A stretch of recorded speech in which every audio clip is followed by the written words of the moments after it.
Hey there everybody, welcome to another Madhouse Hobbies video. In this one I'm going to have a look at something that I've been really excited about.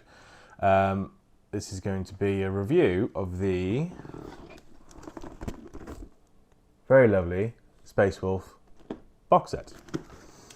Now this is the Army release box, so not every army will get one of these, as anyone who is a fan of Games Workshop will know. But this one has got loads of lovely new models in it, which I will show you on the back now. And I'm very excited to open it up. Again, I have opened it once and had a quick look through. So on the back here, you can see all the lovely new kits. We've got this awesome character, the new Wolfguard Battle Leader. When that model was shown off, I was incredibly excited, and it was only going to get better from there. We've got one of the new head takers, which are these guys here with their wolves. And then we've got new, which one's the Blood Claws? So they're the Grey Hunters. Then we've got new Blood Claws down there. And then this guy here, which is a really cool Space Wolf Priest. Essentially a chaplain and apothecary for the Space Wolves. So without further ado, let's get this box opened up. Ta-da! So what have we got in here? Let's put this box to the side for a second. So there's all the lovely plastic goodness. And first up we've got this guy. This is the Battle Leader. And just looking at the sprue, you can see there's so much detail in these kits. So you've got the ragged looking cloak here, which is going to be a wolfskin. You can see the rest of the pelt up the top and the bit over the shoulder there. And then we've got a lovely looking Space Wolf themed Thunderhammer with a wolf's head on the back like the older kits. And we've got the rune on the front, and I can immediately see a mould line I'm going to have to remove. But them's the breaks. And we've got his Space Wolf specific power sword, which should be a Frostblade really. And got some runes on the blade. And the wolf's head on the hilt, which is really, really cool. And then the storm shield is again Space Wolf specific. Got deliberate chunks missing out of it and scratches, and just really, really thematic. I think they've done a really, really good job on these sculpts. So yeah, he's really nice. Really nice. And then comes the Wolf Priest. So again, apothecary slash chaplain for the Space Wolves. There's his wolf's head Crozius, which is a really tiny Crozius actually. They used to be a lot bigger than that. And then we've got, again, wolf pelt that goes over his back. There's two halves of the cloak. And one thing that really drew my eye on this kit was the dagger. Got a really cool looking, what looks like an ice dagger. You could paint it as an ice dagger, or I think on the box art it's painted as stone. But either way, it's really, really nice touch. And we've got their own runes on the Absolver bolt pistol. You've got a really cool looking bald head. But the detail on all of this is just insane. You got the lipping around all the cloak. On both of them actually, so you might have two different ones.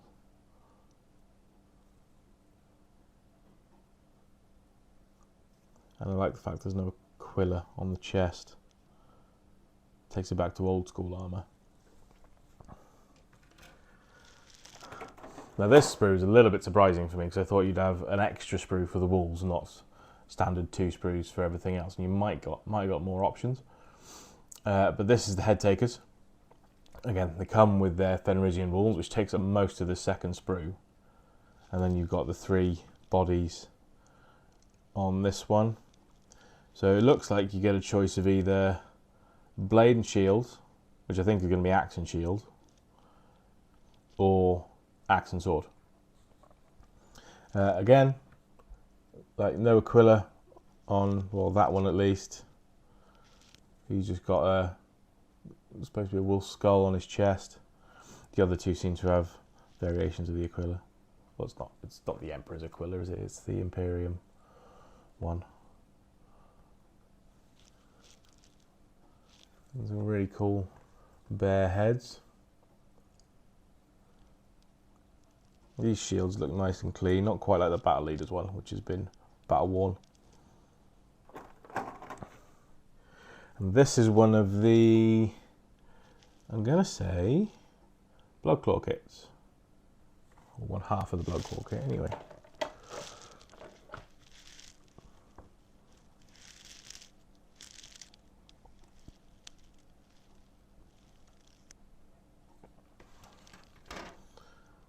So what do we got here?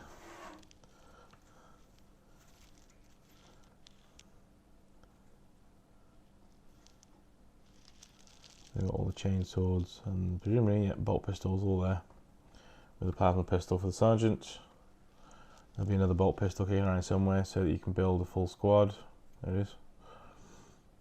And each one of them has their own chainsword. So yeah, this is definitely a Bloodclaw kit. A variation of shoulder pads and some funky looking hairdos. That's a classic one. You used to get that and that one in the old Bloodclaw and Grey Hunter kits, of which I have 2 squads of each, which I can't use now. Sad times. But still, I'll get them painted up to match everything else and they can be part of the army. And then this is the Grey Hunter kit with a couple of tactical rocks just for good measure. You can tell it's the Grey Hunters because the Grey Hunters are the ones that have the carbines more than just the pistol. And again, chainswords all round. I really like the look of the one in the scabbard. It looks very, very nice. And then this one looks more dangerous with the teeth going around the top edge. It's like half of an eviscerator almost. And then you've got the sergeant's weapons down here. We've got a power axe, which arguably should be a frost axe. What else has he got to use? There's a power sword / frost blade. Power fist over there. And with these kits, if I remember rightly, where are you? You get some old school helmets on here too.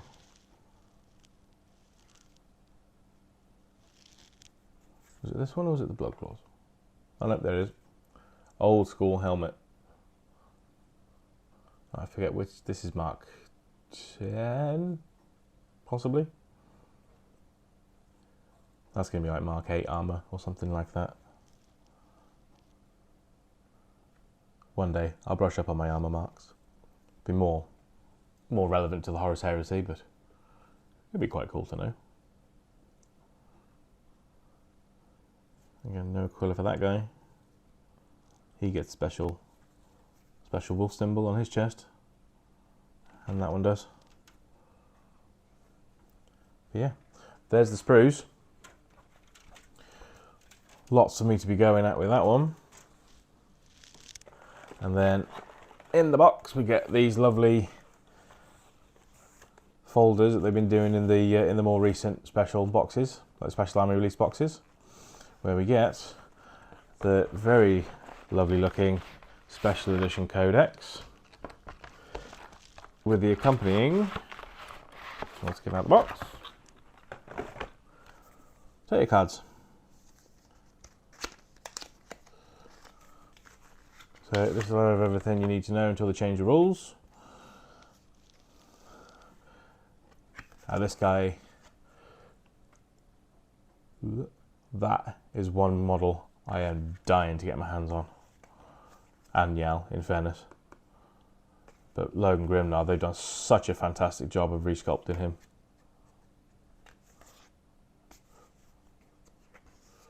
At the back you got the army rules. I'll flick through those later. So I'll have a flick through the codex, but I'm not going to do a full codex review in this video. This codex has got some interesting kits that have remained and some interesting kits that have been removed. Some sad kits that have been removed, let's be honest. Let's have a quick peek. Oh, there's the build instructions as well. So yeah. Space Wolves versus Orcs. Epic battle going on in the first pages. There's some background on the warriors of Fenris. And the one thing I do like about the codex is not just the rules. You get a lot of lore, background, unit information. It's like, where's the unit information? Right there. And then all the way down here. So there's a showcase. And after that it's rules, painting guides, so on and so forth. So you've got a good half of the book, maybe just slightly less, is all your lore, your background, your artwork. I mean, there's some cool artwork in here as well. There's Ulrich. See? Longfangs. Aggressor. No more Longfangs carrying a variety of heavy weapons, of which I have 2 squads, which I can't use. And we may end up getting some new Wolf Scouts if the rumours are true. You can check out Valrak's videos for those. Arjak is back in an upscaled Terminator armour. And the Wolf Guard that we just have the Wolf Guard Terminators now. And the Battle Leader, I do apologise. So you get the Battle Leader and you get the Terminators. You used to be able to just have Wolf Guard in regular armour and you could give them jump packs. I customised some Assault Intercessors to have jump packs with Thunderhammers and Storm Shields. Chopped off some Chainsword Hands and some Bolter Hands and put some Space Wolf Storm Shields and Space Wolf Thunderhammers. Got some jump packs off eBay, the old square ones, put them on the back, and they made up a squad of Wolf Guard. No longer a thing. Which is very sad. But again, I'll paint them up anyway. They can still be a part of the Space Wolf force because they may come back. One thing you never know with Games Workshop is what units they're going to remove and what units they're going to bring back. I don't think anyone predicted that the box dreads were going to remain in this book, because the Blood Angels, they lost their Furiosa Dreadnought, they lost their Librarian Dreadnought, they lost their Death Company Dreadnought, all of which were box noughts. What they did gain was a Brutalis. I think you get a Death Company Brutalis, if memory serves. And they have the Redemptor, which Space Wolves can also use, a Brutalis and a Redemptor. But they kept Bjorn, Murderfang, Wolf and Dreadnoughts, and the Venerable Dreadnoughts, with Blizzard Shield and Great Axe, which is a fantastic model. Who doesn't want a Dreadnought wielding a gigantic axe with a gigantic Storm Shield? Anyway, I digress. So we have all the lore and some cool artwork. I mean, that's awesome. Grimnar with his 2 wolves, whose names are in the book. Just a quick scan. Quick scan does not reveal them there, so I think they're in here somewhere. And then over here we have the showcase. There we go. We've got Tiernak and Fenrir, his 2 Fenrisian wolves. I mean, look at that model. It's so nice. And Arjak too. I mean, that's a very similar pose to his previous model. Or you can do him throwing his hammer. I was going to say accent. Throwing his hammer like Thor. And it doesn't matter if he throws it across the battlefield, because it has a little teleporter in it and teleports it back to his hand. I think he's been talking to Vulcan with that one. If anyone knows the lore, Vulcan's hammer acts as a teleporter, and it's how he escapes from Conrad Kurz in the Heresy. There's the Wolf Priest look, so you can have 3 versions. I will most likely be getting 3 versions of them, because they are very, very useful units in the game. And then you have Niall, which is a lovely model. I do miss his Terminator armor though. So that'll be, that's a little bit of a downgrade. So he doesn't have a Terminator plate anymore. There's the head takers in all their glory.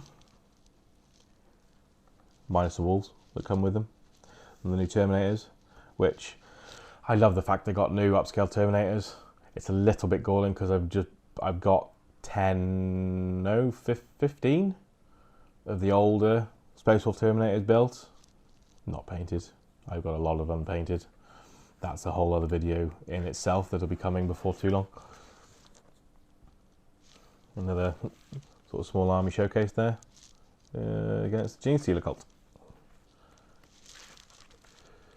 Combat Patrol. So let's have a look at the Combat Patrol when it comes out.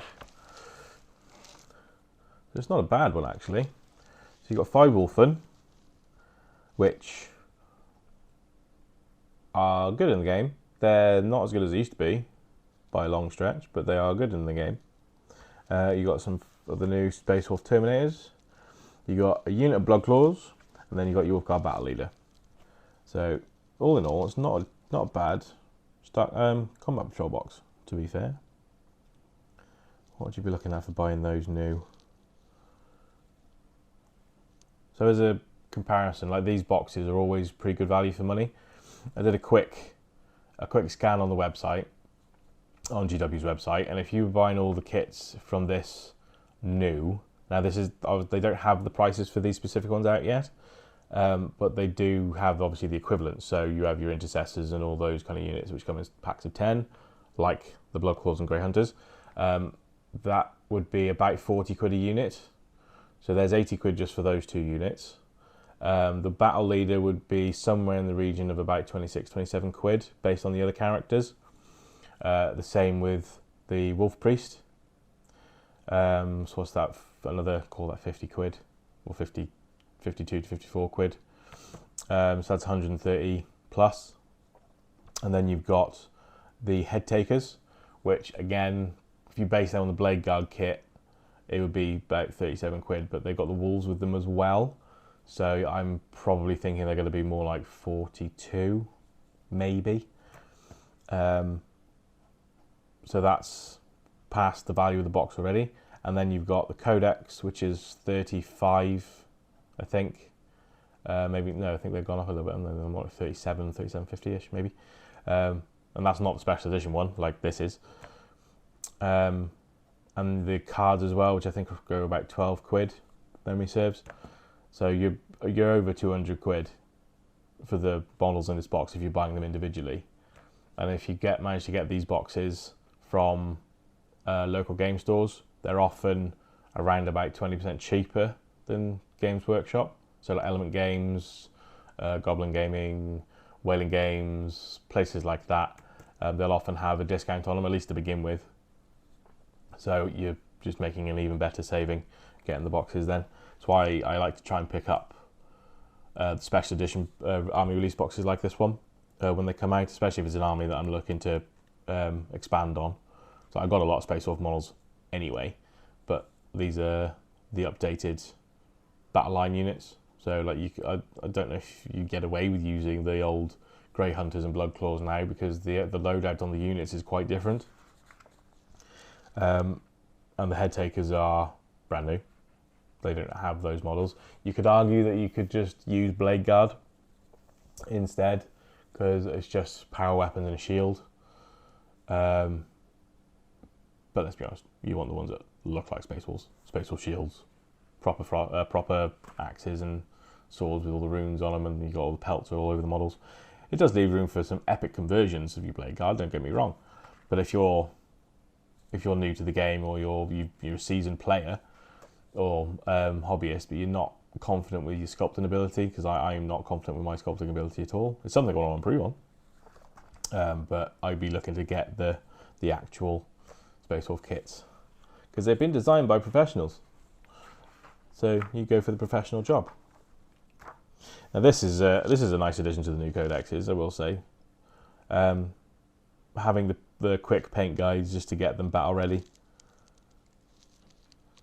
So this is very, very handy for newer hobbyists entering the army. Obviously, you got your combat patrol rules. Then we go into the Space Wolf stuff. So I'm not going to go through the rules in this video. Like I said, I might do that in another one if people want to see that. But it has been done by every other more popular content creator within the Warhammer hobby sphere.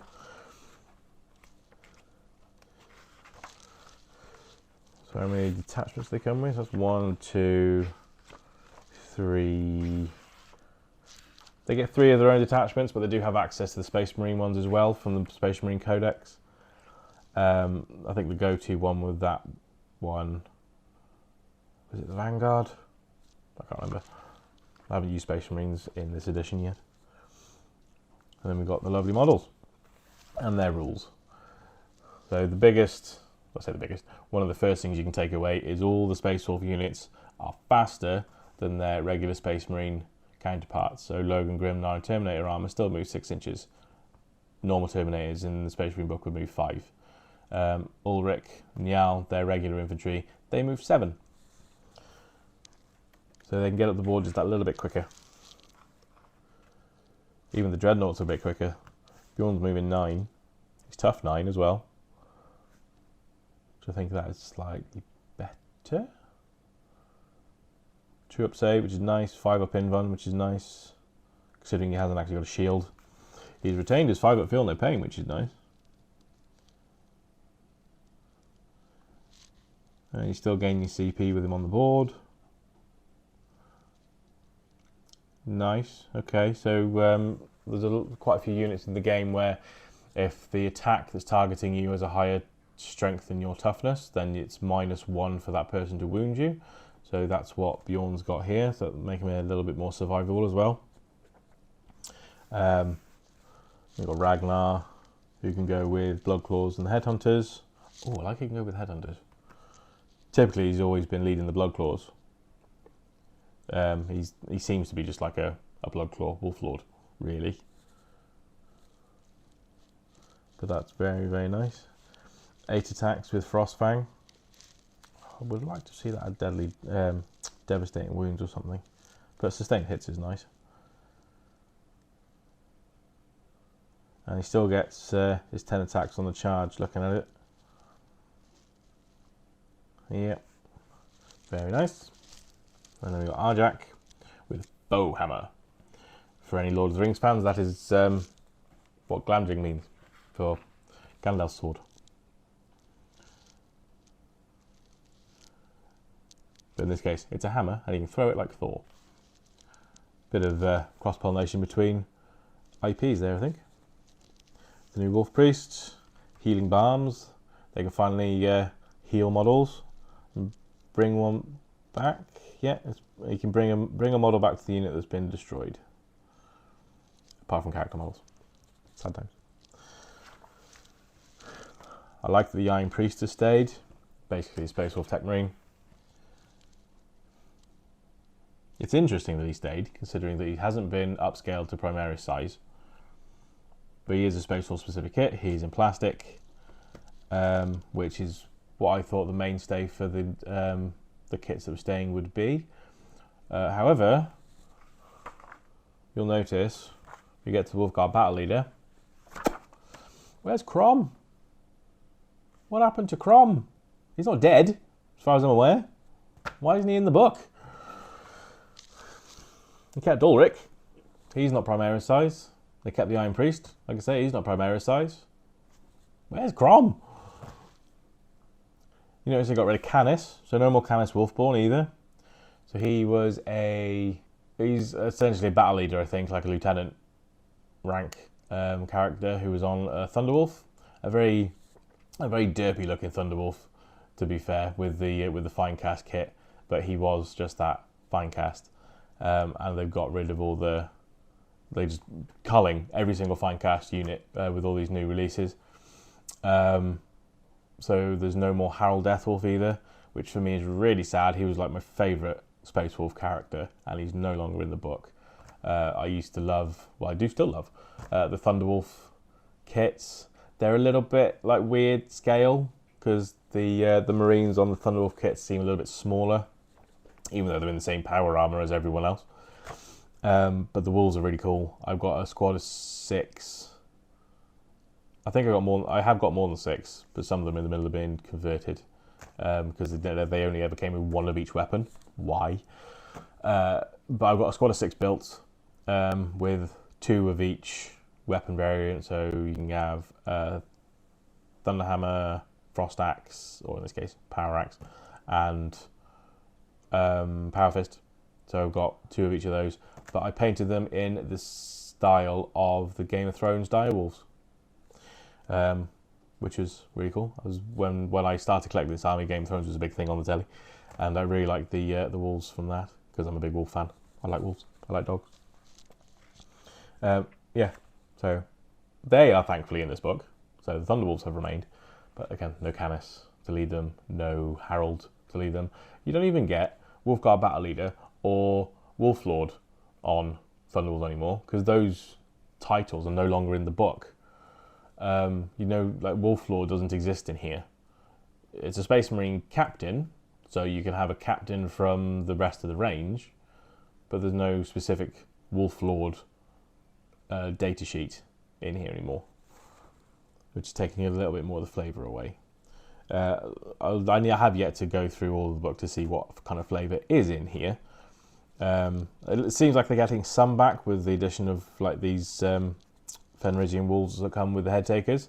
But the interesting thing is, when you have this squad, as it says in here, you have your squad of 3 to 6 head takers, which can take 0 to 6 Fenrisian wolves, and when you set them up on the board, the wolves become a separate unit.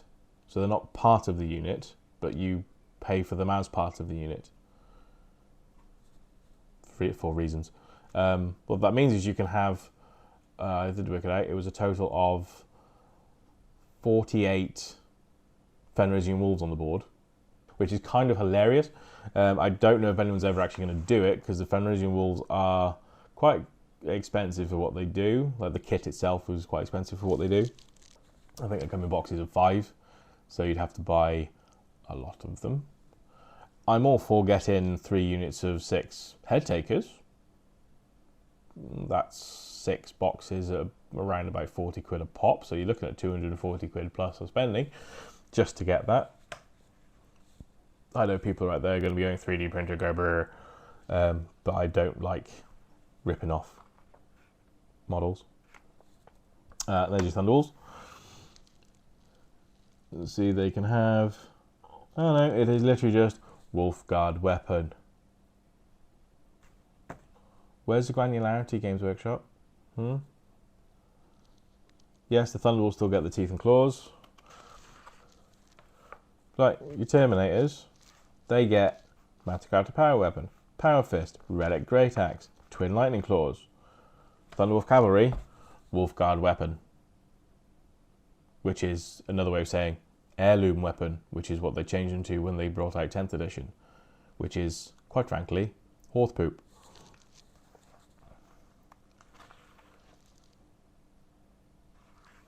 But that's just my feeling on it. There's your Fenrisian Wolves. 5 to 10 in a squad. Are they actually any good? So they move 10. Tough 4. They're as tough as a Space Marine power armor, which is quite funny. 6 up save, so they don't have the save of a Space Marine power armor. 1 wound apiece. 0 AC, so they can't really do anything strategic in a game like holding objectives. I mean, it's just fair. They're just a pack of wolves. You get the teeth and claws attacks, so they get 3 attacks each, so a full squad's going to get 30 attacks. Strength 4, no AP, hit on 4s. You get a reasonable amount through, but then most things are going to save them. They chew up a unit of guard, or like a unit of tower or something like that, quite well. I think there are rules in here that they make them a bit more synergistic with various army builds. I think there's a Thunderwolf. There's a detachment in here that works very well with your Thunderwolves, and the Thunderwolves in this are very, very good, from what I understand. But again, I've not read through this myself yet. And there's your Wolfen, which can come in 2 varieties. You can have them with axes or Wolfen weapons.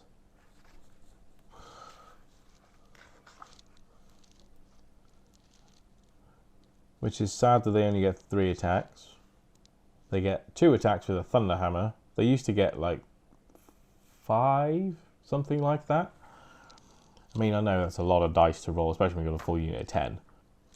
I mean, there will be reasons why they've kept the attack low, because I mean, they are hitting with thunder hammers. And here's the box knots. Murderfang.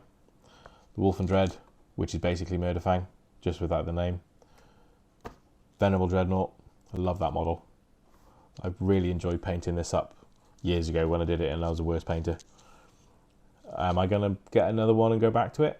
Probably. Am I going to do the same thing with Murderfang? Probably. I don't have to redo Bjorn because I haven't painted him yet.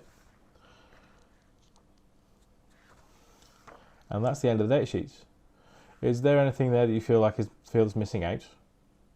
I'll give you a second. Now, if you said Flyers, you'd be right. If you said Stormfang and Stormwolf, you'd be even more right. Why on earth would you take out the 2 Space Wolf specific Flyers when no other armies had any Flyers of theirs removed? And they're not supersonic, so you can't argue the fact that they're just taking out supersonic Flyers because they don't really work with the game. They basically acted as flying Land Raiders. You could hover them. They could move slow around the board when they're in that configuration, and that's just the way they wrote the rules for them. They're even in the artwork still, but they're not in the book. Doesn't make any sense. I'd like to see them come back with a data sheet like they did, a bit like they did with the Death Watch, when everyone was up in arms about the fact that there was basically no more Death Watch, when there used to be a full codex just for them, and then all of a sudden it was just Agents of the Imperium with like 2 Death Watch units in it, which was a bit of a kick in the teeth for anyone who collected Death Watch. But then they did go back and do a full index for them.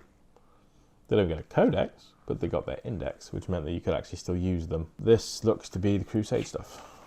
Yeah, Crusade rules. So anyone for fans of narrative play, which I am a fan of narrative play, but I haven't really gone through much of a Crusade. We did try it in 9th. I think I started an Eldari Crusade force. And I did a Necron one actually, previous to that. I think I don't think anyone was overly keeping up with the updates to the armies too well and things like that. And when you can only get a game in, I mean, recently we've had once a year-ish, unless people are going to tournaments, in which case most of the guys I game with are more into kill team these days because it's quicker games, it's less to carry around. But I quite like the idea of the Crusade stuff. But like I say, I've not really delved into it all that much. I don't know what it's like in 10th. I would say maybe I'll give it a go, but in about 12 months' time or less than, it's going to be 11th edition, I expect. Anyway, so that is the codex. And a very lovely codex it is. So I plan on doing a build video with probably the Wolfguard Battle Leader and maybe the Wolf Priest. Maybe do them. There's 2 videos, maybe 1 video, and see how the kits build. You get an idea where all the mold lines are, because they're going to be in similar places on all the models. See how bad the mold lines are. And then I want to do a paint. I'll do a paint guide on how I plan on doing my Space Wolves. And I'm thinking more of I wanted to go like a dark grey heresy era kind of feel to them, which I still might do. But one of my close friends, who's one of the ones I game with, he's done a similar scheme for his Space Wolves. So I thought maybe I could mix that up a little bit and do a combination of the dark grey style scheme and like that kind of mood, but with the new, the 40k scheme, which is the rust grey base colour, that kind of thing. But I'd probably do it as the Fang as the base colour, and you work down to some darker shadows from that, maybe down into Abaddon Black.